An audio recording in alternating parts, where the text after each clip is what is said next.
Good evening. Welcome to the Laramie City Council work session for Tuesday, June 24, 2025. And we will begin the work session with asking for public comment. Is there any public comment on non-agenda items? Yes, sir. Sam, you want to come up? And if you could state your full name for the record. My name's Samuel J. Buck. I've been fighting with the city for, right at a year now. A year ago, I had an issue with my ex-roommate. It got to the point where I ended up having to kick her out, and I made sure she had a place to go and stuff. And then after that, I started getting harassment, threats. I've tried to file restraining orders, denied before they even go to court. I've made reports with the city police department, and at one time, my ex-roommate's mother-in-law tried to run me over, and Sergeant, not Tom Smith, that's Lieutenant, the patrol sergeant that showed up flat out told me and one of my neighbors that witnessed it that we had to shut up or get a citation trying to report it.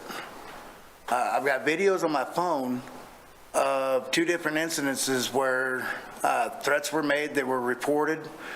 Recordings were recorded on my phone, recorded to the Laramie Police Department, to Officer Ash, Officer Weaver. I went down and talked to Lieutenant Tom Smith, Sergeant Moore, and stuff like that. Nothing got done. No citations issued, nothing.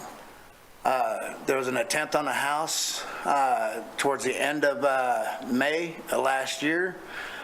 Showed the burn marks on the house where they attempted to burn the house down, and luckily the kids don't realize that when I remodeled that house, I used fire retardant resistant insulation, so it didn't catch. About 3 weeks later, I've got the videos on my phone, my ex-roommate's son's friend walking away from my house. 5 minutes later, smoke billowing from my house while I wasn't home. And I got the notification because my security cameras and everything inside and outside the house are linked to my smoke and alarm detectors. So there's a sheriff's deputy sitting at Maverick. I let him know what was going on, hauled butt back to the house, got my dogs out of the house. I lost everything in my house. And still to this day, nothing's been done. And I mean, I'm on a fixed income. I cannot afford an attorney to file a lawsuit against the Laramie PD because everybody wants paid up front. And I'm getting harassed. I mean, here a month and a half ago, I had my niece and nephew staying with me because their mom got in trouble. I asked the girl that they were staying with for my nephew's phone. 2 days later, I got Officer Ash knocking on my door, handed me a citation for stalking and harassment. It's the first time and only time I've ever talked to the young lady to try to retrieve my nephew's stolen property. Sam,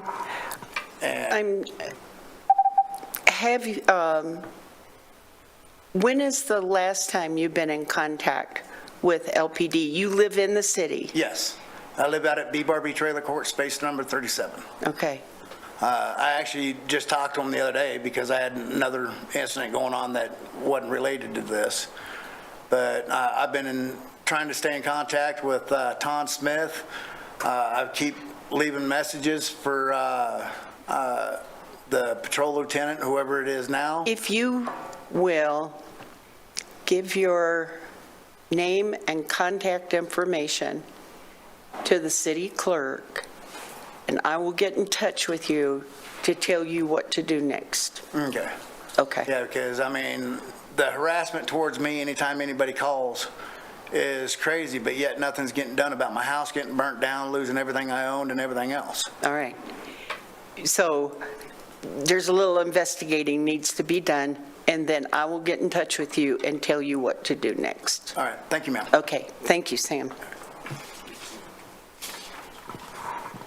All right.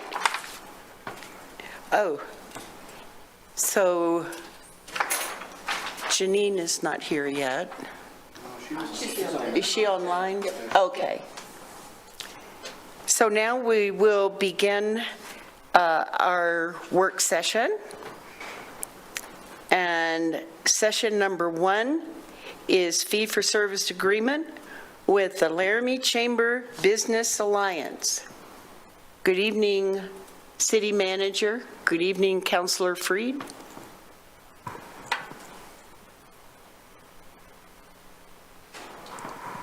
Would you like Mr. Enzi to come up, City Manager? Yes, Mayor, thank you. We are, of course, reporting tonight from our fee-for-service partners, and I see they're all in the room there. And if you'd like to lead with Laramie Chamber Business Alliance and Mr. Enzi, that'd be perfect.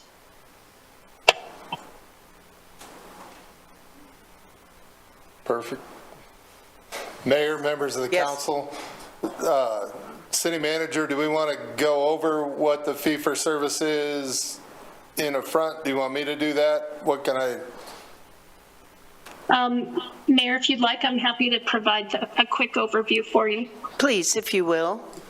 Every couple of years, the city enters into agreements with our fee-for-service partners. That includes Laramie Chamber Business Alliance, also the Laramie Main Street Alliance, and the Laramie Regional Airport.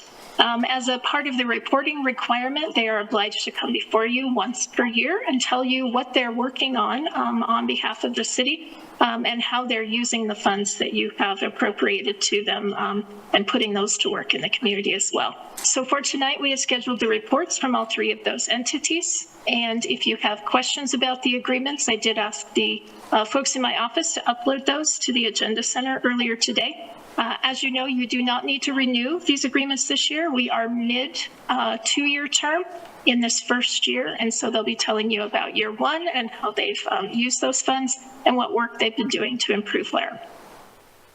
Thank you. Mr. Enzi.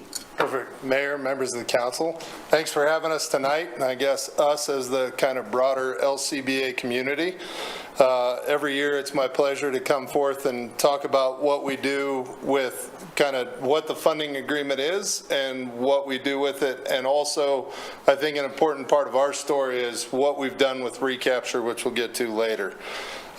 This year, we're at $10,000, which is no change to our funding. That's down from when I started, we were at 110, and the council and managerial staff had asked, you know, how do you work to become self-sustaining? Some of those pieces were in place before, with how the properties were allocated, you know, through the BRC grant funding program, and properties that we had acquired and managed over time. So we're happy to report that that's a great amount. That leaves the city of Laramie as a cornerstone member of the organization. So I think it's very important to maintain that relationship, the open dialogue, the partnership that we enjoy, not only with the city manager's office and the council, but also across all the, you know, all the different divisions of the city. It's been a very successful year again. We continue to create and retain jobs. In the 2024-25, since we run on a fiscal year that's calendar and then with the city, I always have to go, okay, since the last time I reported, but we've recruited between last report and this report, what we anticipate to be about over 300 jobs that we've aided with in Saffron, Wyotek's expansion, Hunt Lift Eat, another medical device company. We continue to be a very attractive place for business to come to and want to come to, not only through the proximity to the university, but the proximity to the mountains, the friendliness of the community. So that all continues to serve well for recruitment. We also continue to serve as the main interface for proposals that the Wyoming Business Council brings forward. This year's been unique in that we've spent a larger portion of our time working on the power issues that kind of preclude us from either a large industry or a large technology provider. And that's a barrier to, you know, continued economic growth in that. And we've spent a lot of time working through those recruitment efforts in the housing barrier. We've continued to we have a real habit in our office. If somebody comes up with an idea, every idea is fair game, and we will try anything. This year, we've added a welcome wagon because one of the feedbacks that we get from companies when they come to town is it's hard to plug in with the quote-unquote locals, even though they're now here. With, how do I get my kids into sports? How do I get tied into the rec center? How do I get tied into activities? And so we launched just last week the Welcome Wagon, which is a monthly barbecue through the summer, which we had city staff there, and we really try to get all those services under one roof. We had about 120 people at the first one. Wow. At least that's when we ran out of food, was after I'd cooked 120 meals. So, but it was awesome, tons of fun. We also have our leadership suite, which is the leadership luncheon series, leadership Laramie, and this year we added back in Laramie Young Professionals to continue to develop our workforce. That's been wildly successful. We just had the 40 under 40 about a month and a half ago. And then we've done some things. One of the things that we had heard that was kind of, well, how do I have a business after hours? Well, I don't have enough space or it's too expensive. And so 4 times a year we've added a business after hours at our new office where we have 4 or 5. We've had 3, 4, and 5 at those. Companies can come and host a business after hours alongside us, so we've created more access there. We continue to work on workforce retention. This year we added the job fair. We've kind of assembled major employer kind of roundtable on job retention issues and worked on trailing spouses, regional solutions for people that are traveling in, weather doesn't always work, and then a defined referral network to help people as they come to town, not only find, maybe that trailing spouse situation, but maybe find the right situation for living or things like that.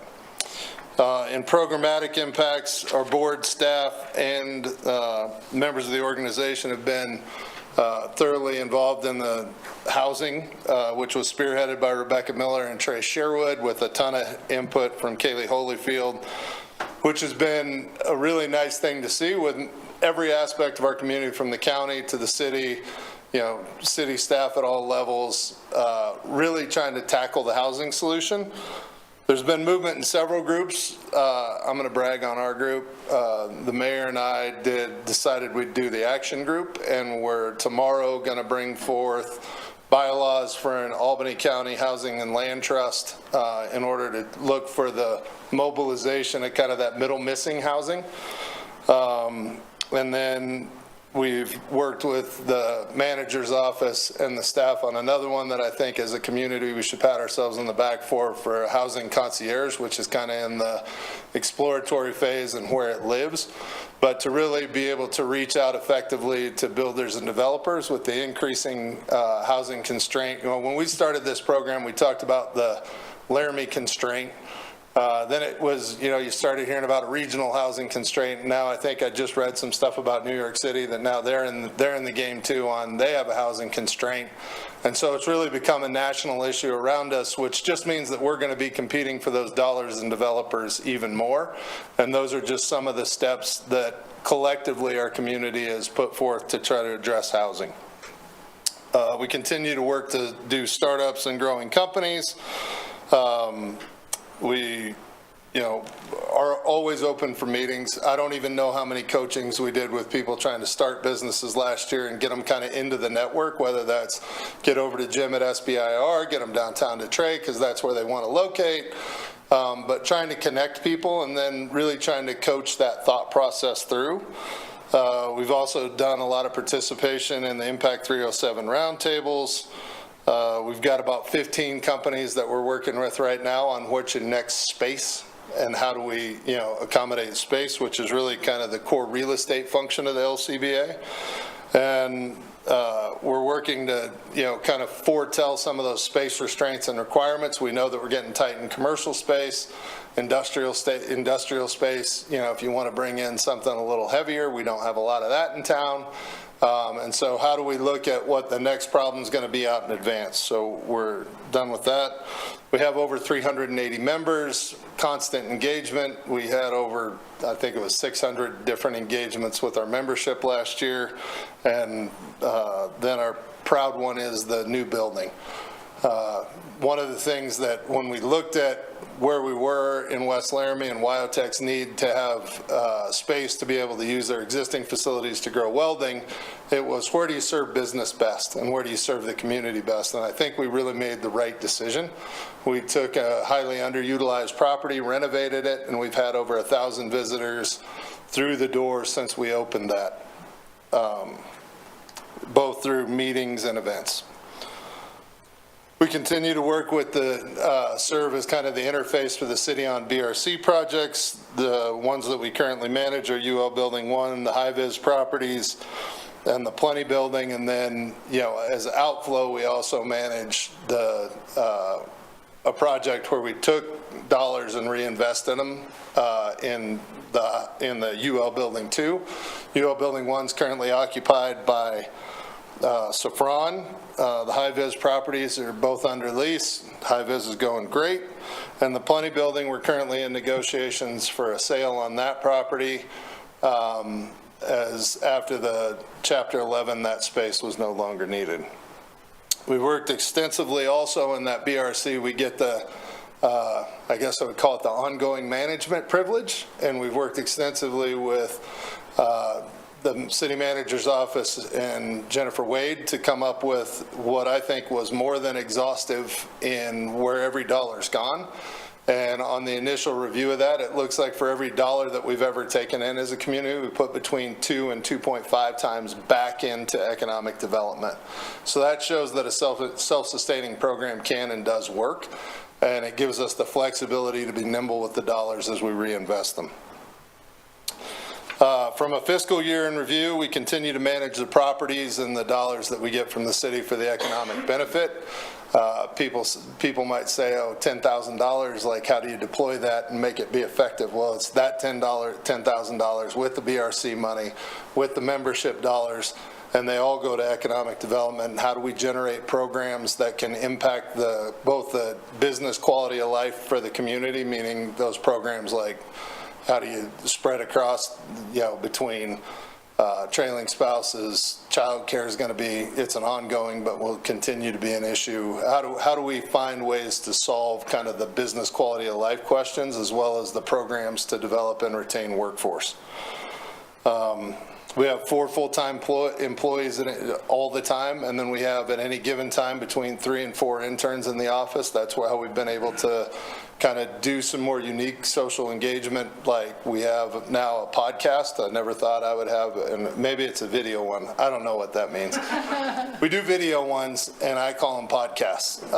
But we try to do one of those a week, and we post them to our site, which is really to tell the stories in Laramie, what the business stories are, what the points of contact in the university are, and how they got to be in town, because I think that's a unique part that we bring that nobody talks about. Everybody wants the list of what can I get, what can I get, what can I get, but really to tell the story of the people that are running it. So that's been a lot of fun.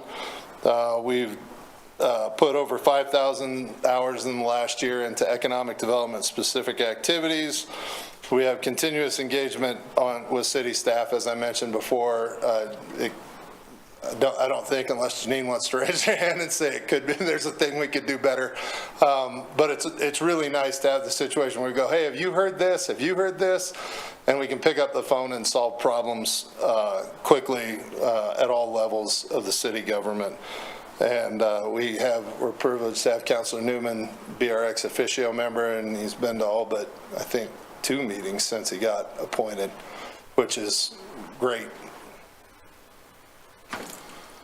Did you wish to say something? Go ahead. Wrong question, I have a comment. Unfortunately, I won't be there tomorrow either, so it'll be 3, but Councilor Vita Awesome. will be. And at any point, we have a big enough room now. At any point, if you want to come and sit in and join, we would love to have you. It's, our meetings are pretty laid back. There's, we have a welcome, then we go through kind of the executive report, which is properties and things going on. And then we really do encourage, we have a part for our community partners to kind of give what's going on in their world.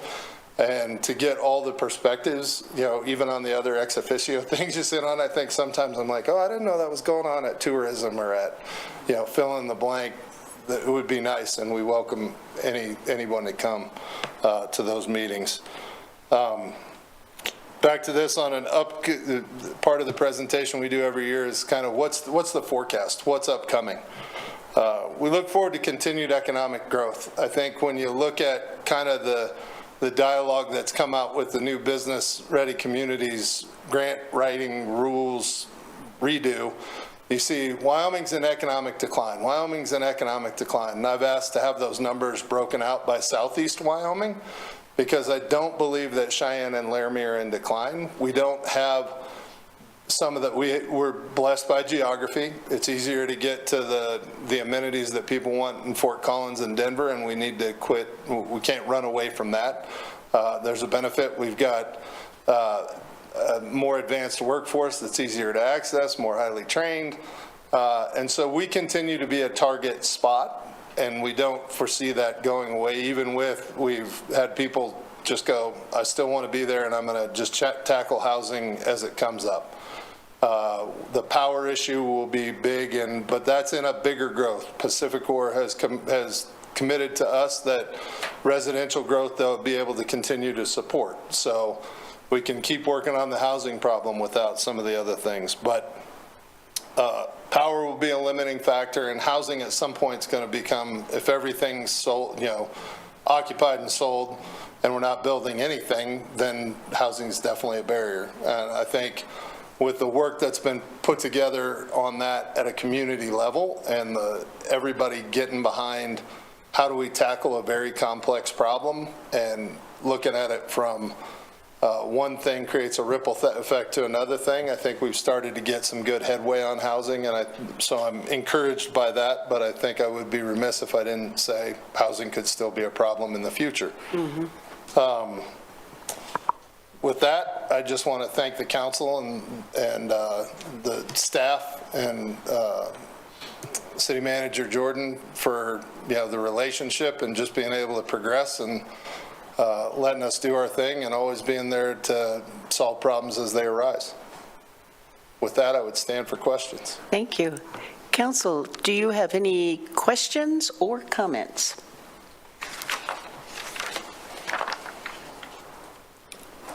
Okay. They're just looking, they're not raising their hand. It's like, Will, you raise your hand That was first, just a Will. double nod. For bowling. Oh, thank you, Mayor. Thank you, Vice Solve Mayor. this. Thank you, Mr. Enzi. No questions. I just want to, again, thank you for the work that the Chamber does. It's extremely important. And just to note that myself and Councilor Vigil and Councilor Lockhart were meeting with the comprehensive plan folks today, and the power issue, both the single line and the double line, was something that we discussed as something that we can use the comprehensive plan as a way to educate the public about the need for that and the potential that comes with it and the considerable cost. Yeah. So thank you for the work. Thank you. Vice Mayor. Thank you. I just have two questions for you, and thank you very much for the presentation. I'm always amazed by all the things our fee-for-service partners are doing, and just to get caught up is great. One is a really simple question, and that is, when do the welcome wagons happen? So, Vice Mayor, through you, Mayor, the welcome wagons happen, I think so it was last Tuesday. I know that July is the 22nd. I'll send a message through Janine so that we can get it to the council. Those are the two I know offhand because I just had a meeting on it. The next one's July 22nd. Perfect. Thank you. Tuesday nights. Great. Any, I have one more. if yes. that's okay. Thank Go you. ahead, Vice Mayor. Can you share a little bit more about the trailing spouses issue, and how, do you have an estimate of how many folks that impacts, and what is the process for kind of helping those spouses find positions as well?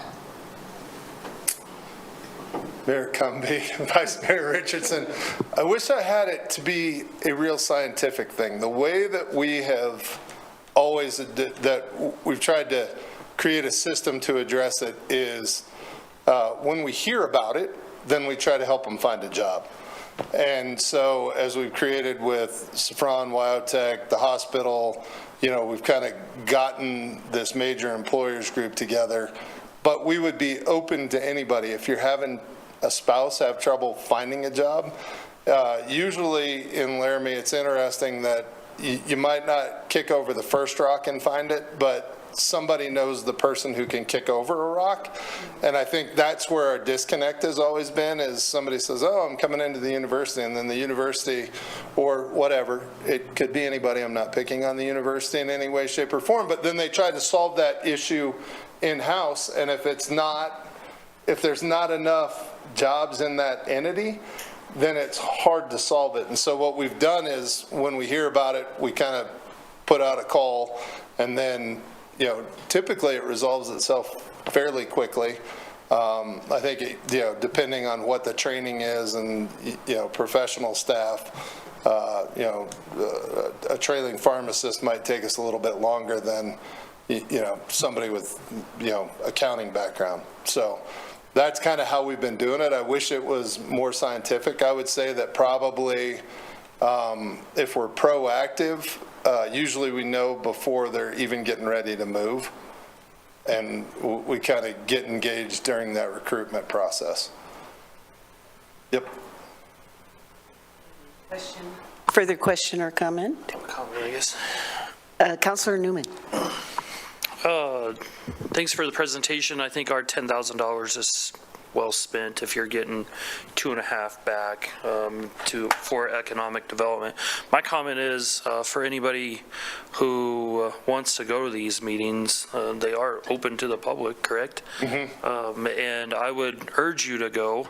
The information that they present there, sometimes like somebody will present on insurance that I presented to council through the packet that I got there.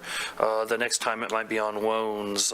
So really they're networking within their meetings as well, which I really appreciated. I've learned a lot going to them. We're just trying to catch them on Zoom if I can. So I appreciate all the work that you guys do for us and for Wyotech, because I like my job. Councilor O'Doherty. Councilor Newman's comment about insurance reminded me when I was a business owner, the single biggest problem was trying to find health insurance. So I ended up working for UW just to have health insurance. And then until recently, because I turned 65, I was paying $1,400 a month just for me. So I keep thinking, surely if we could pull businesses, like if they could have group insurance through LCBA or the Wyoming Business Council, if small businesses, I remember one time Ken Griffin, who is a business professor here, said that virtually all of the businesses downtown can exist because they have a spouse that works at UW. So to me, that's the big impediment to people being able to try entrepreneurship, things like that. You may have a good idea, but you can't risk leaving your job at a big place. Is that a pipe dream that I will just continue to have? Do you think there's any hope for some, because I know actors unions, people can belong to the union and get insurance through them. Do you think that's something that we could pursue? Mayor Cumbie, Councilor O'Doherty, there are actually some different things in play. Unfortunately, some of them happen at the federal level, but years ago, various chambers in the state, which we were one of the core members, created the Wyoming Chamber Insurance Group. So it's there. It's not the best or the cheapest insurance in the state, which is you just have to be a member of a chamber and you can get your business access. It was kind of groundbreaking at the time, before there was any melding of any risk pools at all, which we have seen. It was kind of the only way to band some risk together in Wyoming. So it was groundbreaking at that point. In the interim, through the CARE Act and through some other things, some of those rules have changed in the exchanges, but we still are going to struggle as a state because 580,000 people dispersed over 625,000 square miles becomes something that the math people can't figure out how to make work. If we could be joined with, say, Northern Colorado, we could see a radical shift. I don't know what that would do for our hospital. We're very lucky in the quality of health care that we have access to in Laramie. But some of that shifting of risk pools would be, would help if we could join that, because honestly, if you can't get the service here, where do you go? You go to the Front Range anyway. So it makes logical sense to me. I just don't know how we get, those lines blurred for our benefit. One that I would highly suggest, and it's the one that we use, is the Mountain Health Co-op, which is a Montana-based company. They're fantastic. Any chronic condition, high blood pressure, diabetes, any chronic condition, your meds are included as part of it. It's a zero deductible. It's a zero copay every month. It's been a fantastic company to work with and very responsive and expedient. So for people looking at small business, and the most affordable of all the options that we look at. So it's one that I would highly suggest if you do hear of somebody looking, and Todd Pearson can get people in touch with that here locally. So it's been game changer at our house. Thank you. Any further question or comment? I just want to say we have worked together increasingly over the past couple of years, and I've learned a lot, and I really appreciate being able to work with you and working with you on the Housing Coalition and the Action Group. So thank you so much. I really appreciate it. Thank you, Mayor and members of the council. I appreciate the partnership, and our relationship's always fun.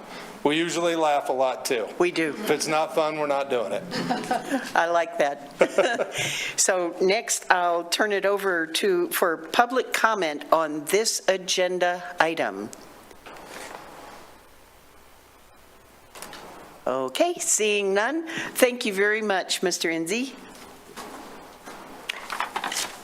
Our next work session, fee for service agreement with Laramie Regional Airport. Thank you, Mayor. And City Manager, that's okay. Would you like to introduce this? Yes, I would be happy to do that. Just to wrap up the last one, Mr. Enzi was correct in mentioning that your fee-for-service agreement is for a total of $20,000 with the Laramie Chamber Business Alliance for a 2-year period. As we move to the Laramie Regional Airport Board, the same situation applies in terms of the term of this agreement. It is effective through June 30th of 2026. You have no need to renew that this year.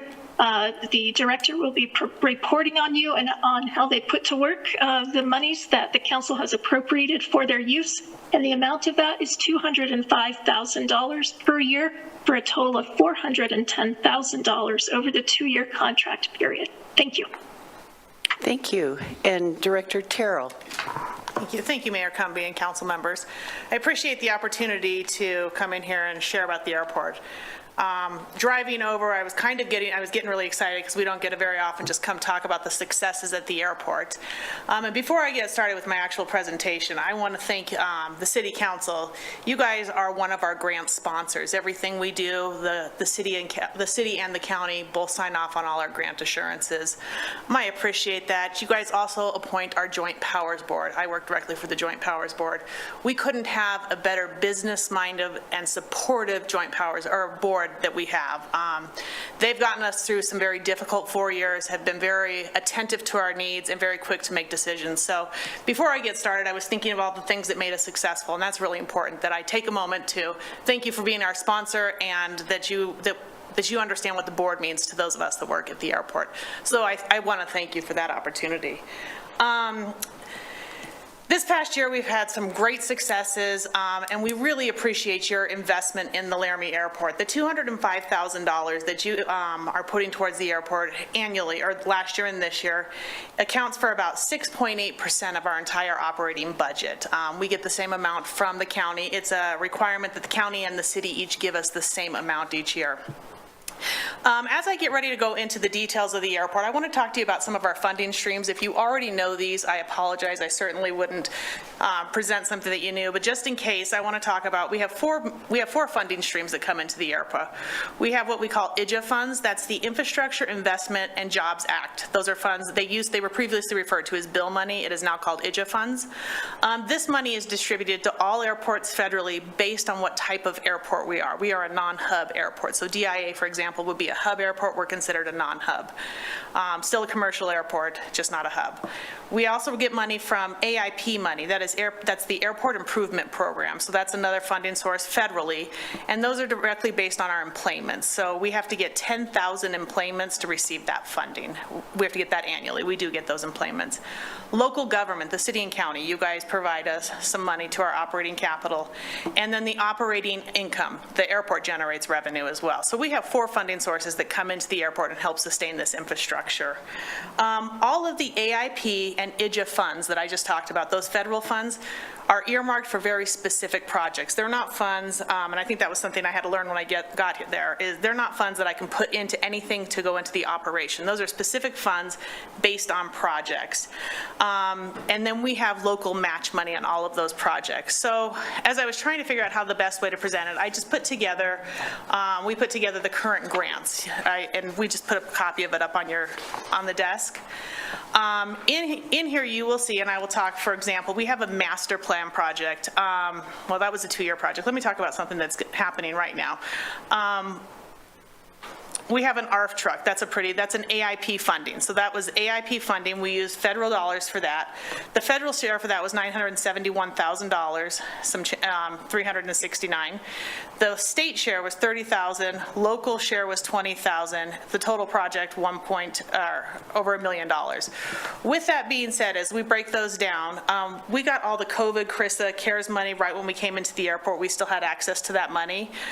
We had an excellent bookkeeper. Tammy took that money and set aside, projected out till 2027, what all of our local matches would be. So I think historically we used to come in and ask for money to cover the local match of any projects we have coming up. We've already set aside all of our local match, so we have that money in the bank set aside for capital projects. So if we look at this, we have a master plan, ARF design, ARF construction, that is our firehouse. We're doing an expansion because anytime we bring in equipment, we have to house it inside of a hangar of some sort or a garage to stay in grant compliance. That has to happen for 20 years. So we're bringing on a rotary plow, which is really significant to our winter operations. We have nowhere to house that, so I'm excited to say we will be expanding our ARF building, so we have a place to store that. We received a new ARF truck. We replaced all of our runway lights and taxi lights this year, and then we have a rotary plow. So those are projects that were into last year and going into this year. All of those projects, we have the match money set aside. We are set for those. And we've been approved and started moving forward on all of them. Upcoming projects that we have in 2026, we have a rehab of a taxiway. We have a seal coat and mark pavement. That's a significant YDOT. And then we have a crack seal project. The most important project we have coming outside of the ones we're in right now is in 2027, we're going to construct our apron. The apron is when you step outside of the airport, on the back side, on the secured side of the airport, we have a huge pad of cement out there. Those have PCN numbers. It has to be a certain weight so you can watch aircraft don't sink into the cement when they come in. That project's a $9 million project. So we've been saving some of our AIP and bill money, our AIP and IJA money to go towards that project. so that we can get that project rolled out. If we don't fix that pavement, it's been pushed back twice. There's some real concerns at the integrity of aircraft on that we're going to kind of go to a gravelly type of cement, so that's really important for us. So those are the projects we have coming up right now. We have other things in the pike, and if they come to fruition, that's super exciting, and I'll be standing in front of you talking about other projects. But currently, these are the projects that the FAA and the state have approved. So these projects are all in what we call a Black Cat system. All these projects have been approved, and we have set aside the funding for all of them. So really excited to say we're in a great place when we talk about the infrastructure out at the airport and maintaining it. Excuse me. Everything outside of the airport, so this, when we talk about our grants, everything outside of those grants is then sustained with operating capital. So we can't use any of that with our operating money. So kind of fun, as I was putting it together, I thought it'd be fun to share with you what our revenue has looked like. So I kind of put a graph together. In 2019, this is before my arrival, about 1.5 million was their generated income for that year. 2020, it was about 1.3 million. 2021, the new administration arrived in May of 21, 1.1 million, and then in 22 we made $337,000 that year. That was the year that we were quickly finding out we were out of compliance in numerous areas and kind of putting everything back together. So revenue wasn't our focus, keeping the airport open was the focus that year. We had incredible oversight with the Department of Homeland Security, DEQ, the FAA, everybody was out on that field helping us put the airport back together. So we did not focus on revenue that much that year, just we wanted to keep it open for the general public. If we go then into 2023, our revenue went to $2.4 million as we started to focus on revenue. Last year we were at 2.29, and if you look at this year, so we don't end until the 30th, but I look today, we are at $2.9 million this year already. So we are steadily climbing. We're almost a million over where we are well over $1 million over where we started. So things are going very well. We're seeing some successes. We're seeing a lot of the work pay off. But it's interesting, if you look at this graph, you can clearly see when we got there and when we were trying to, and when we came to the city for help, when we were trying to put things back together and just keep the airport open. And what having such a good team out there has done, increased that revenue.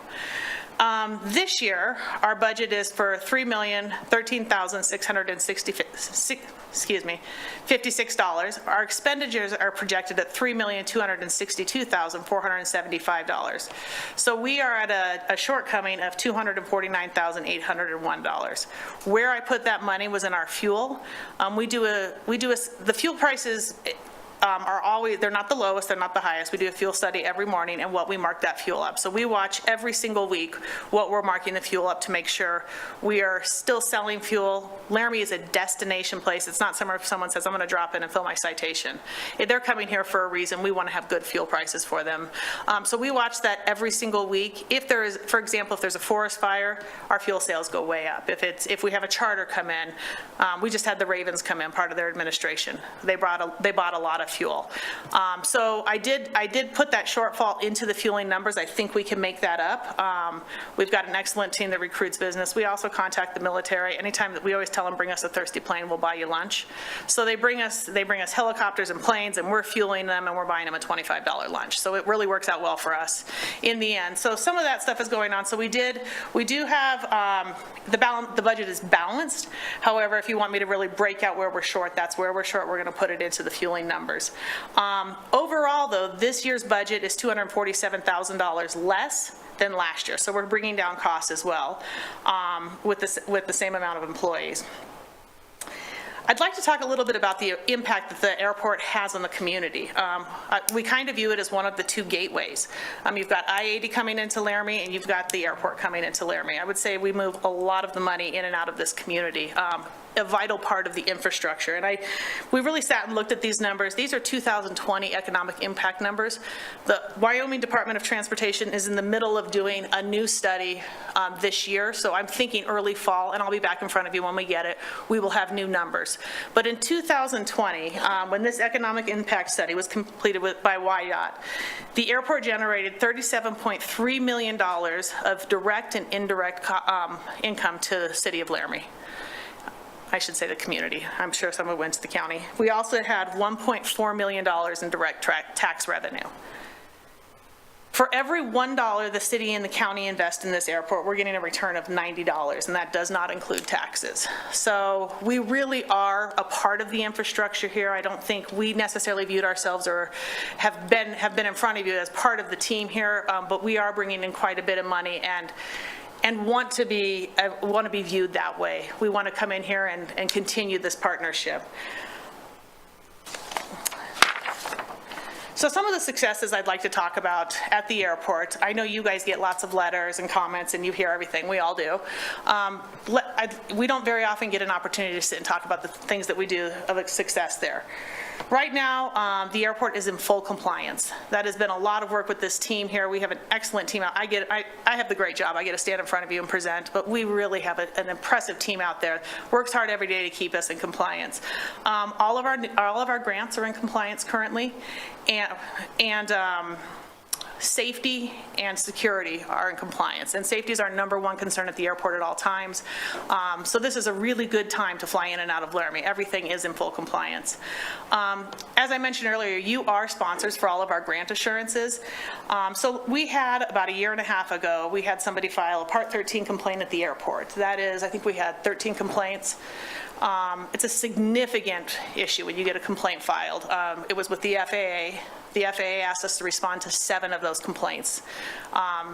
It took us a lot of work. We have an excellent board attorney who helped us. When those complaints went in, it took about, I would say we were out of that probably a year and a few months out of it. It took them to respond. There were 0 findings. They found the airport was doing everything correctly, which is really important to stop and realize. When we got those complaints, I was very concerned. The board was concerned. Not one of those complaints was founded. Homeland Security, when we got out there, we had to have them come on site and walk the whole site with us, had some concerns with what was going on. They had some concerns. In fact, I just completed an inspection this morning. We are in full compliance with Homeland Security. The FAA inspection, when we first started, we had quite a few things we had to pick up. We were kind of on a 2-week check-in with the FAA. We did our inspection this year. We had 2 minor, I won't call them minor, we had 2 findings. They wanted a little more training on our snow removal. We sent folks out to Buffalo, New York, to work on the snow removal training. And we were missing some placards on our fuel farm, so we've added those placards. So we are now in full compliance with those. And financially, one of the heavy lifts that our team has done is we had our audit this year. We had 1 finding. It was the CATS, the Certification Activity Tracking System. We didn't know we had to do that. That has now been rectified. But we had to complete 4 years. We did 4 years of audit before our arrival. So we created books for the 4 years before us and completed those audits. So to have 1 finding this year, we were thrilled that that's where we ended up. Some other things we did this year is we moved the airport into cost centers. It's really important at an airport that you're able to run it like little businesses. So we have 4 cost centers at the airport, and we're able to identify in each cost center if we're making money, losing money, where we're sustaining. We found last year when we were putting ourselves into cost centers, we found some cost centers were upside down. For example, the terminal was not making money. We were running in the red in the terminal. So it gave us an opportunity to identify the shortcoming and quickly figure out how we were going to adjust that cost center. Just one of the things we did that's kind of fun to talk about is the SkyWest lease hadn't been updated for a few years. We went and looked at that lease. They were paying us $15,984 annually. And that's to lease the space in the terminal.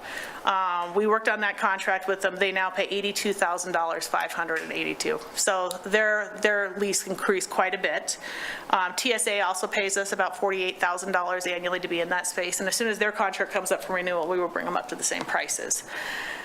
Over the last 4 years, we've looked at all areas of the airport and tried to figure out where we were going to recoup some costs and increase that operating revenue. An interesting example is it used to be free to land at the Laramie Airport. You could land at the Laramie Airport, use all the services, come get a courtesy car, do everything you want, not buy any fuel and leave, and it cost you nothing. That's not really standard in the greater aviation industry. So we quickly changed that, and this year we've generated $88,000 in revenue. So if you land at the Laramie Airport, this excludes, I must say, single-engine piston aircraft. So the very small aircraft, we don't charge them to land. They're able to come in and out. They don't have that much impact on our runways. They don't leave rubber. They don't have the same kind of impact. Everybody else has to buy fuel, or they have to pay a facility fee. We find most people buy fuel, which is very important to us because that's our #1 revenue stream. So they're buying fuel from us to offset those facility fees. So that's a new revenue line that we didn't previously have that is actually generating quite a bit of revenue for the airport. Last year, we had the ability to de-ice our runways. There are 9 commercial airports in the state of Wyoming. Jackson Hole cannot de-ice their runways because they are a national park. We were the only other airport that didn't have the capability. We have since received the capability. We have all the spreaders, and we are de-icing our runways. So when these highways close, we're still moving people in and out of Laramie, and we're bringing cargo in every night, so we're able to open those runways. And for the most folks in the community, we have a standing contract with the University of Wyoming. When we're sending their charters out, we dispatch all their charters. They pay us to open those runways for them as well. So that's something new that we're doing. And again, the ops team has done an incredible job getting those runways open every time we need them. Moving forward, as we talk about sustainability, I worry a lot about sustainability, how we're going to be here in 10 years and what it looks like financially. Airports are not set up, non-hub airports, to sustain themselves. When you look around the state, and I look around at all the smaller non-hub airports, I'm trying to figure, and I've called everybody, I've looked at everybody's books, how are they sustaining and how are they going to be here? They all have business parks. Out at the airport, we have 65 acres. We actually have more than 65 acres, but we have 65 solid acres that we have plumbed for sewage and water. We're ready to put some infrastructure in. I've met with Mayor Cumbie and City Manager Janine. We've met with the county. We need to start developing out there. So we're looped in with Wyoming Business Council. We've met with Mr. Enzi. We've met with quite a few people figuring out how to start that. I've never done a land plan. We're moving in that direction because what's happening at the airport right now is compliance keeps going up. So we have the same compliance as Denver International Airport. When they come out with a compliance directive, that increases and we have to stay with that, but we have nowhere else to make revenue. So as compliance keeps going up, the cost of operating goes up. We have to keep hiring people, we have to bring in different programs, and we have maxed out our revenue stream at this point. So we are absolutely watching this, and we're going to start working with the city, the county, and we're going to look at trying to build. So we need to put some infrastructure out there and what that looks like. We've had all kinds of ideas on how to do it. I think we're going to start with the Wyoming Business Council. They're going to help us put together a group of decision makers. They want to start with 6 people in the community, so they're going to help us with the list, and we're going to start just getting buy-in and the first thing we're going to do is identify the problem. So that's easy for me. I'm like, it's money. And he says, well, that's not what everybody will say. So we're going to go in and figure out what the community needs, how it is. We'll be in front of you quite a bit. But I do believe for this airport to be sustainable and here in the next 10 years, we are definitely going to have to be making some money. When you look at Jackson Hole doesn't count because they're moving a ton of money. They have a very different airport than we do. But if you look at Casper and Cheyenne, which Casper's an international, Cheyenne's a bigger airport, they are self-sustaining, but one of those reasons is, not the only reason, but one of them is they have business parks. And they have real estate on those business parks and they're paying their bills. So I know that is where we need to go. Otherwise, I'm going to be standing in front of the city and the county and asking every year, not for 205, but more every year. So we're going to have to start working with folks, figuring out how we're going to offset that income. The other thing we're doing is we're looking at this, we're going to present to the city, the county, and Rock River and see if we can get on the 6-penny tax. A short term, something that we can start bringing in revenue quicker is if we build a hangar, it could generate up to $500,000 a year for us. So that then would bring down the toll on the city and county. So our local support would look different. So we're going to try and get on the ballot. We're putting together what the cost would be, what the return, the rate of investment, what the return on that will be. So just so you know, we are actively looking at what does 10 years from now look like. I mean, I understand, I'm very grateful that we're part of the team and we're getting the support this year. We got it last year. But we have to figure out how in 10 years we're going to be sustaining ourselves so that we're not in front of you every year asking for more money and more money. Other than that, I know I threw a lot at you. Things are going really well. I'm going to try and come back once a month and present to you. I was going to do it under the department heads, but I can't. I'm a little bit long-winded. I can't get anything down to 3 to 5 minutes. So I was going to come and talk about Essential Air Service. I would like to come and tell you kind of what's going on with Essential Air Service, what the federal contracts is, where we're moving forward with it, and kind of where our concerns lie, what changes are coming. I don't think they're going to come this year, and there's a little bit, but so I'm going to work with City Manager Jordan and figure out how I'm going to come in and present to you regularly, just to tell you what's going on, to keep you informed, because this is really your airport. This is the community's airport. We're starting to do some fun things. We just got off the phone today with Learfield. We're going to dispatch our first charter. We're going to start selling tickets for a charter package to follow the team out to San Diego. So we're getting ready to start moving forward. We're trying to find, and in fact, by doing that, we're going to waive the majority of our fees just for the community so they can come out, and then we'll slowly increase them. So we're trying to find ways to engage the community, bring them out. It's their airport too. So anyone that shows up, we tour most people. We'll drive anyone on the runway, show them what it looks like. It's your airport. So if you guys know people or anyone wants to come out, I have the pleasure of working at the airport, but it's not mine. It belongs to the taxpayer. So please, anytime you guys want to come out or if you know anything, let us know. Thank you, Amy. Councilors, any questions and or comments? Councilor O'Doherty. Thank you, Ms. Terrell. This is really amazing. I did the math on the chart here and see that 2023 made up for the loss in 2022. If you average those two, it's higher than the previous years. So thanks for getting us back on track there.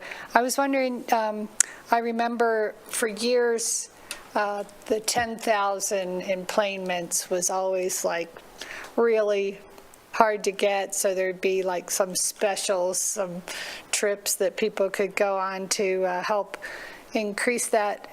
So even though our flight schedule has changed to the time that's more convenient for us late sleepers, but not that convenient for catching flights outside of Denver, you're still meeting that, and by how much are we getting to the 10,000? We're well over the 10,000. So I'll be honest, I track it closely until we get there, and then I don't pay as much attention to it. I can get those numbers for you where we're currently at. I can tell you, the University of Wyoming had to sometimes drive over to Cheyenne. We are running every single one of their charters. They're running Airbuses and 737s in and out of here. All the visiting teams so we've reached out to all the visiting teams. We're bringing all of those teams in. So we've talked to all their athletic directors. They're coming in. A turn on a charter is approximately $9,000. When we started, it was about $1,100. We charge them about $9,000 to have a charter come in and out. We are also, I know it is the number one complaint at the airport is the flight times. However, we are finding a lot of people are really enjoying those flights. They're still showing up for those flights. We're advertising now in Carbon County. They're coming in and catching these flights because they're a little bit later and easier to catch. We are this year going to pull the zip codes over, and I'm going to have SkyWest pull how many people bought from our zip code in Cheyenne, so we can talk about where our people are. We're talking about possibly getting the 6 a.m. flight back. It's really, for the airlines, it's a financial decision, and we only get to talk about frequency, not times. But yes, we are well over our 10,000 enplanements. That's not an issue for us. If it was, we'd be moving quickly and doing other things. But we're very fortunate that we're doing well on those. Questions, comments? I saw Councilor Bowling first, and then we'll go. Thank you, Mayor. Thank you. And just for my own edification, you mentioned the 4 cost centers. Yes. Terminal being one of them, SkyWest, TSA. What are the other 3? So the terminal is one cost center. Our business park, so if you drive out at the airport, you'll see that heirloom building out there. We own that building. So in fact, we're almost paid off on it. So we charge them, they pay, I think, around $11,000 a month. So we own that, but the business park is a separate cost center. The FBO, the fixed base operator, that is where Cowboy Aviation is. If you're out at the airport, it says it's the other building. and then the airport overall. So we have 4 cost centers, and we put everything into it. And probably the most difficult part of our cost centers is splitting up the employees, because our employees, for example, we have a fire station. Our employees work the fire station, but then they go fuel an aircraft right after that. So they're running both of those things at the same time. So that's probably our only challenge on the cost centers, but yes, those are our 4 cost centers. You're welcome. Counselor Newman. No question, comment, and it's really for council. If you guys haven't been out there for the tour, it's really cool. I probably spent, a couple hours out there, and I've been out there a few times, and it's really cool to go see the buildings out there, drive around on the whole property, so I would urge you guys to go. Further comment, questions? Vice Mayor. Thank you. Just a comment to thank you for your persistence and, something's echoing. Is that me? Anyway, and tenacity in getting the airport back on its feet and where it needs to be. It's just really thankful that we are now back in compliance and things seem to be moving in the right direction. So thanks very much. Well, and I would echo that. Thank you, too. That didn't just happen. We have an incredible board, and they've given us the ability to hire a great team. So that is a reflection of the city council as well. Thank you. And I just want to say how much I've enjoyed working with you. In my first term on council, a lot of my outside focus in committees was health, safety, and social justice. Since becoming mayor, I've had to shift and start to learn more about economic development and finance and things like that. And it's been a great opportunity for me to develop a part of myself. So I've really enjoyed serving on the airport board and understanding better the work that you do. And I just want to say thank you to you and your staff for all you've done to get the airport back on its feet and looking good, successful, and totally compliant. Thank you. Thank you. So with no further questions or comments, I'll turn it over for public. Is there any public comment on this agenda item? Seeing none, thank you very much, Ms. Terrell. Thank you. I really appreciate it. Next, moving on to work session 3, fee for service agreement with Laramie Main Street. Mayor, thank you. You will note that in your packet, you do have a report from Laramie Main Street. The director had hoped to be able to get back here from Gillette, but we knew that it was not certain that she would make the trip in time. It appears she has not, and so for that reason, she pre-submitted her report, and it is contained in full in your packet. Director Sherwood and the board had asked that if council have any follow-up questions for them, they're happy to respond to those. And we will get you the information you need if what you were hoping to see was not there. Also, and we don't have anybody online, right? I just want to make sure I didn't miss somebody. Councilor Newman? I don't see said thing in packet. But I thought I saw it before, though. No, I don't, but maybe I'm just remembering it. She presented. I see the agreement, Yeah. But not the presentation. but not Did it not? not the report.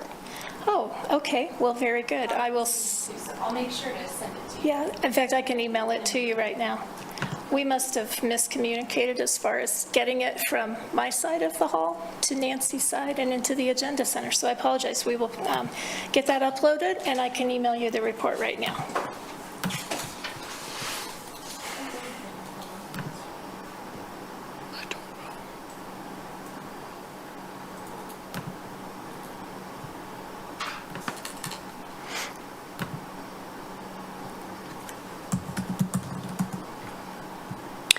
And Nancy, you'll place that on the electronic Thank you, agenda Mayor. for the public? Yeah, I'm going to go ahead and make sure that gets added right now as we talk in here. So for those that may have already logged into Agenda Center, here in just a minute, if you refresh, it should be there for you.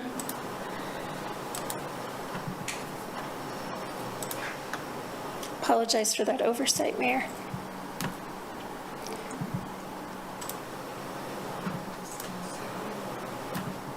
Oh, it's not there. Oh.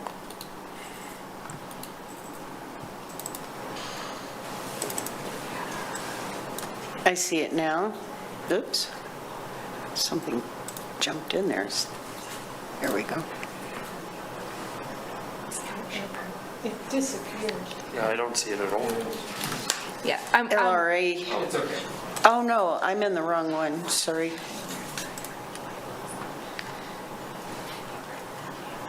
It loaded for me, Mayor.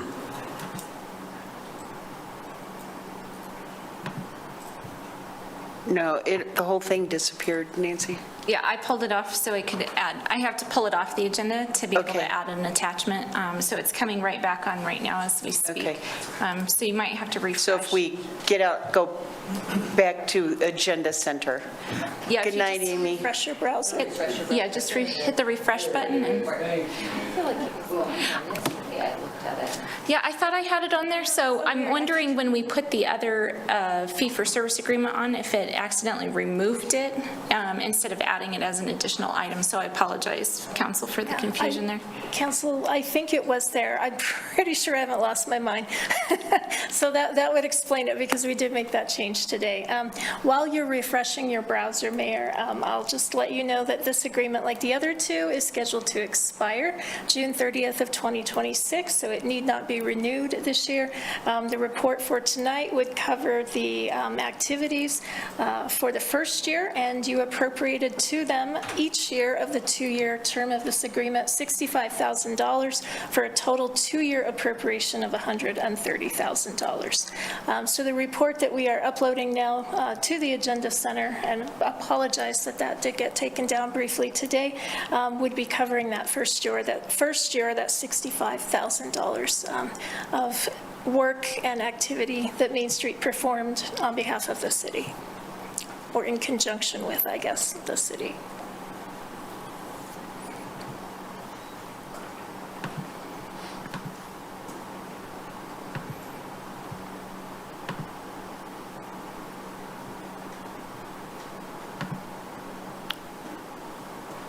Are you all looking at the report? Or Councilor Newman? I have a suggestion. Yes? I would like to see if we could move at least this one to a different time so the directors could be here.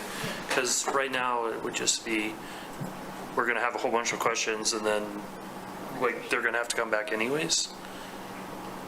We can certainly extend an invitation to the director and the board for a different date. I think that might work better, and I'd like a little time. I already have a couple of questions related to art and culture as economic sector, and so I would like some time to look at this. Councilor Bowling. Thank you, Mayor. I would second Councilor Newman and yourself. Also, not to put her on the spot, but maybe the vice mayor as the liaison, if there's anything that comes top of mind for you, you could share with us in Trey's absence. I'm happy to share a little bit, but I think I definitely want to put it back on her for this. But I think one of the highlights that I've seen in being the liaison with this entity, well, there are a couple of things in terms of bringing community downtown for kind of these larger events and spurring that community engagement. But I also think their facade program that has been happening has been a big benefit and boost to downtown, to those business owners, and again, just to the look and feel of downtown. And I think there is a number on that. So last year, I think this is the facade one, that's renovation projects, that might be different. 12 renovation projects, 567,000, but there's the facade, I think is a different number. Let me see if I can find it. They utilized $20,000 for those facade improvements, so they've awarded $48,500 in funds, and then there's a match piece to that. And so 20 projects were approved to, again, beautify downtown and support those businesses. They also are running currently a grant program for kind of marketing support to those Third Street businesses who are impacted by the construction. And so reaching out to Third Street businesses to offer, how can they be a best support as all of that is going on. And those are the big ones in my mind. The wayfinding signs have continued, and we've been a part of that as well for the last couple of years, but I would really lean on Director Sherwood to do the rest.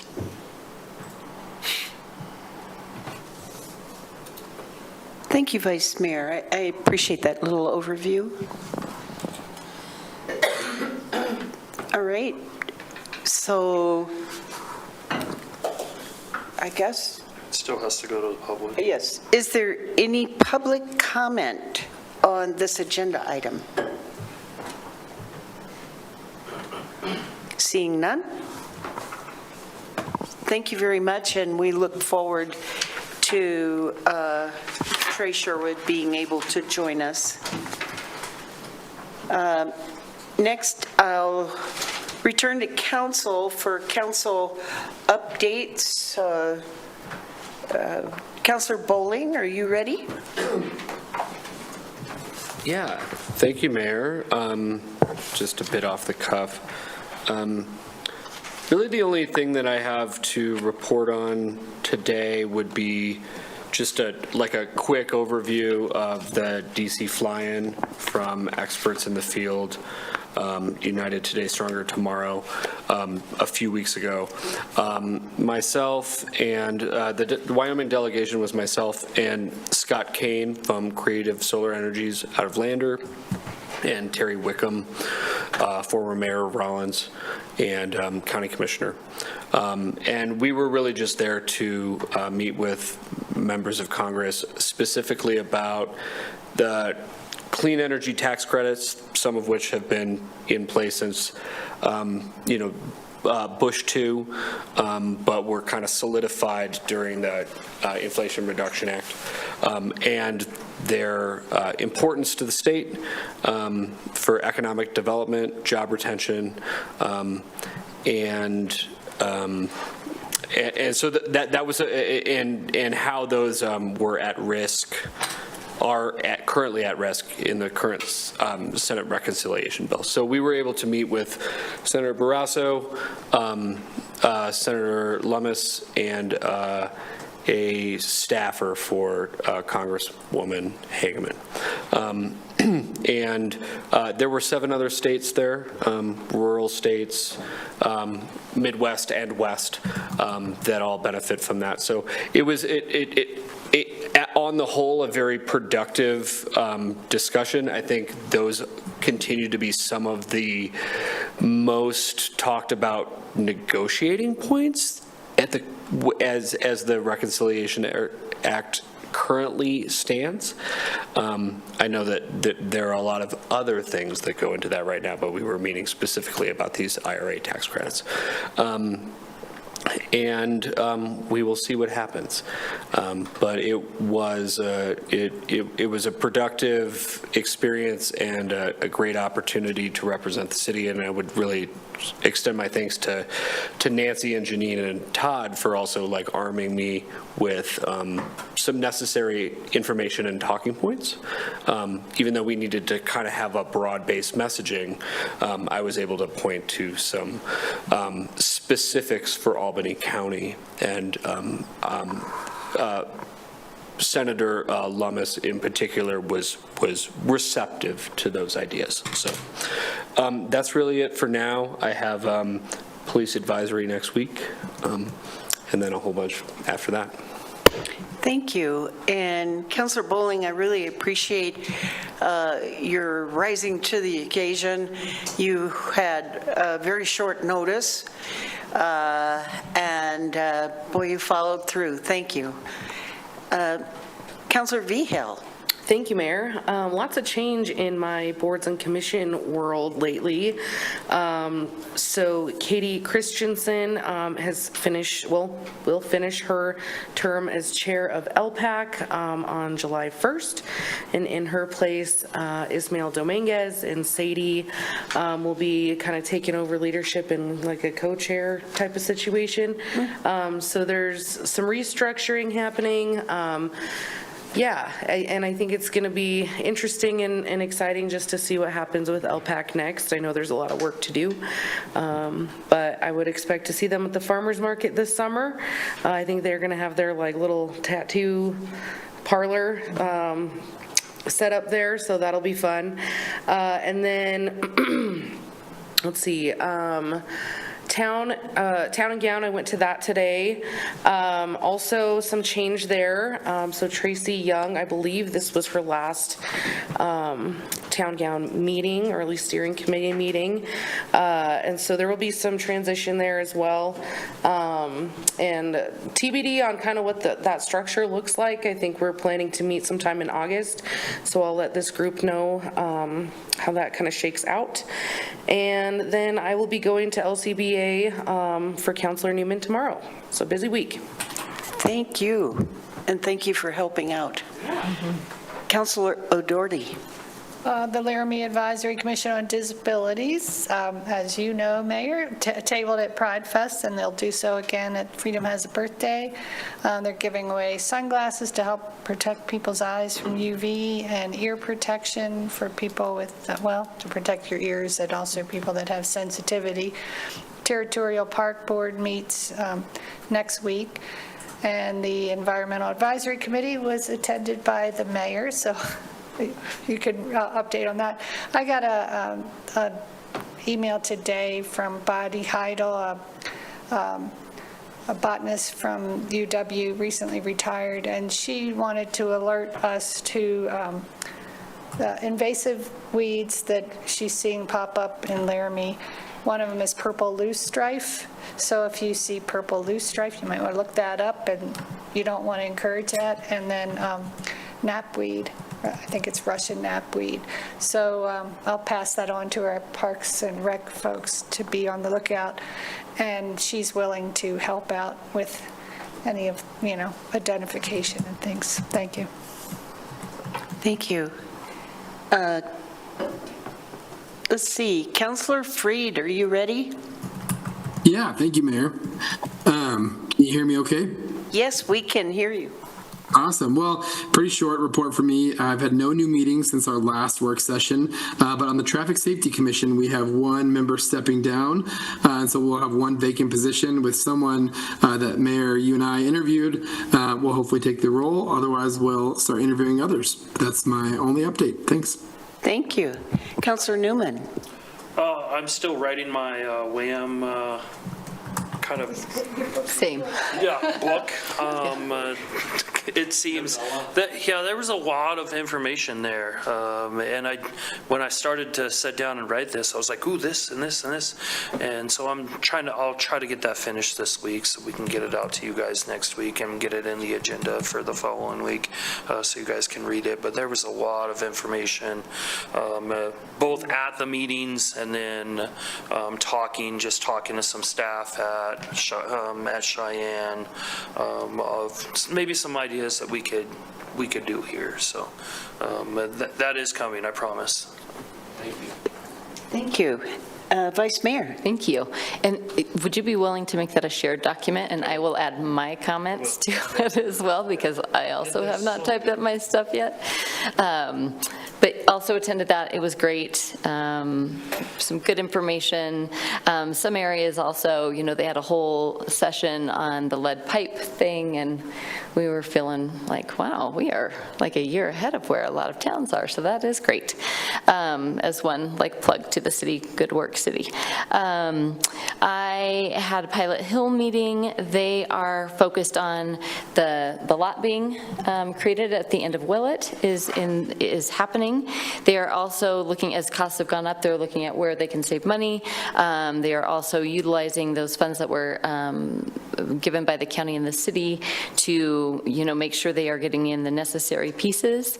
They'll also be planning some fundraising events for this summer. One that will be held on WYO Gives Day, which I should know that day and I don't. It's July something. Thank you. And I think they're doing that at the end of Willett. Counselor Bowling was kind enough to attend the Main Street meeting for me, and it looks like they are working a lot on fundraising. They have seen some cuts to some of their funding, and so again, they're just really trying to look at new and innovative ways to make sure they are still meeting community needs. They and the Downtown Development Authority have also been in talks and both agreed with the city as well to an MOU, which we all agreed upon, and are now working on the RFP to go out here soon to help with the downtown plan. And I think my hunch is a lot of that will just be based on community feedback and trying to learn what folks want in town. I think that's it. I think that's all I've got. Very good. Let's see, I did attend the WHAM conference, and that was just very interesting, and I look forward to the summer when we have it here and to working on that. I want to thank Councilors Freed and Vigil for serving as marshals for the June 14th march, and for providing, we were there for pedestrian safety to make, help people at major crossings, et cetera.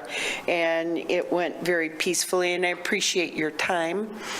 And then, as many of you know, our Dylan, our firefighter, returned home to Laramie, and there was a very impressive procession that brought him down Grand Avenue with the police department, the fire department, ambulances. It was every kid's dream, and the sheriff's department. And they had their lights on and their sirens flashing. And Councilor Freed, the vice mayor, Councilor O'Doherty, and I stood out on Grand as they were coming by. So it was a very moving experience. I think we all got a little teary from that. And then on Monday, there was the Albany County Mental Health Board. I reported a little bit on the adult daycare group that's working to do feasibility study on that.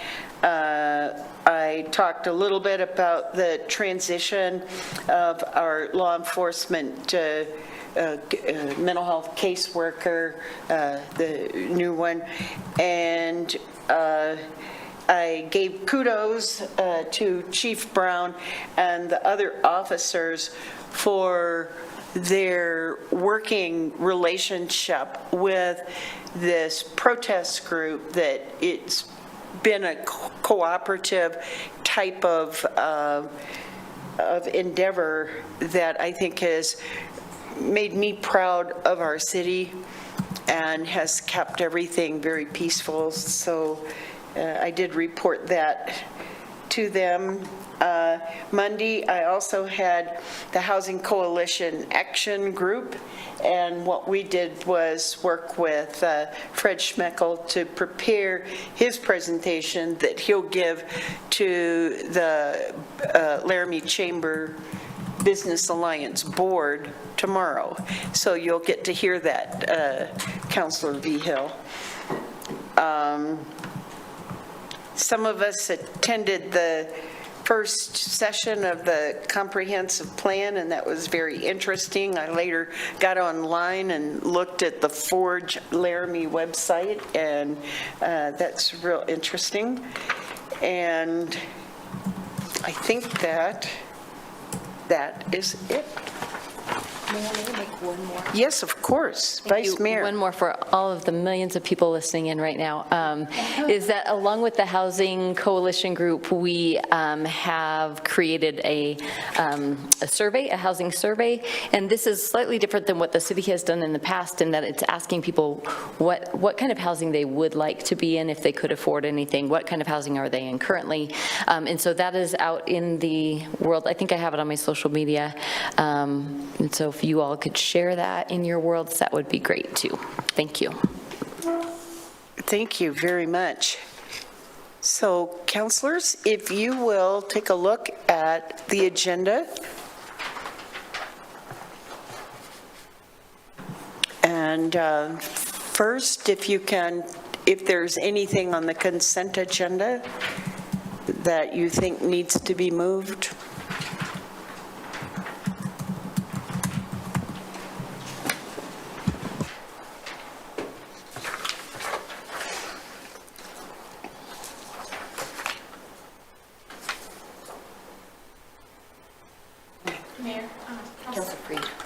Yes, Councilor Freed.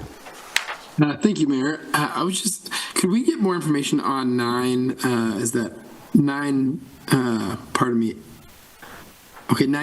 sorry, 9D on the vouchers? I was just curious if there will be a link in there that just describes how many vouchers were utilized or any information on it, then I don't need anything now, but I was just curious if that will be on that consent agenda link.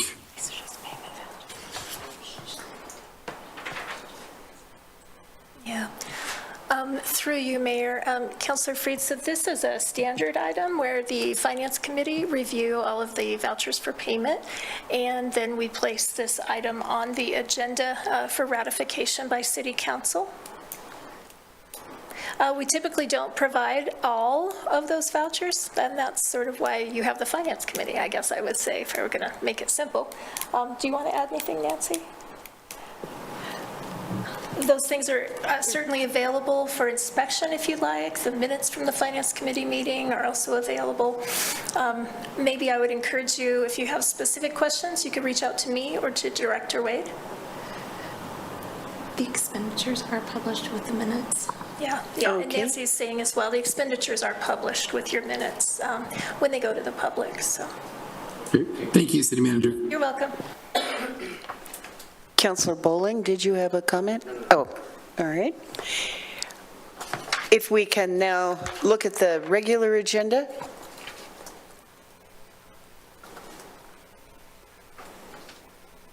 Any comments or suggestions?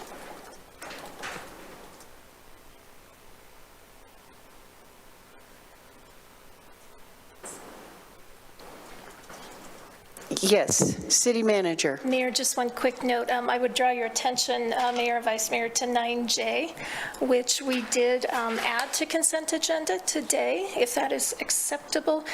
This is to amend appropriations for the current fiscal year to basically receive grant revenue from the grant that I've received from ICMA and the Gates Foundation, and then to adjust expenditures accordingly, since we were going to make that part of the new fiscal year budget to receive those grant revenues, but realized we have made expenditures for travel to the first conference at the end of May, so we needed to hit that this year. Vice Mayor. Thank you. Can you remind me, have we shared with the public what that is? Because I think that's something to celebrate and to pull that off of the consent and have it be on the regular agenda. I can't remember if we talked about it We have not before. in council, on the council agenda through you, Mayor. We have made a press release about that, but if you want to move it, that's okay. We just put it there because it's under 100,000, well, under 100,000, so.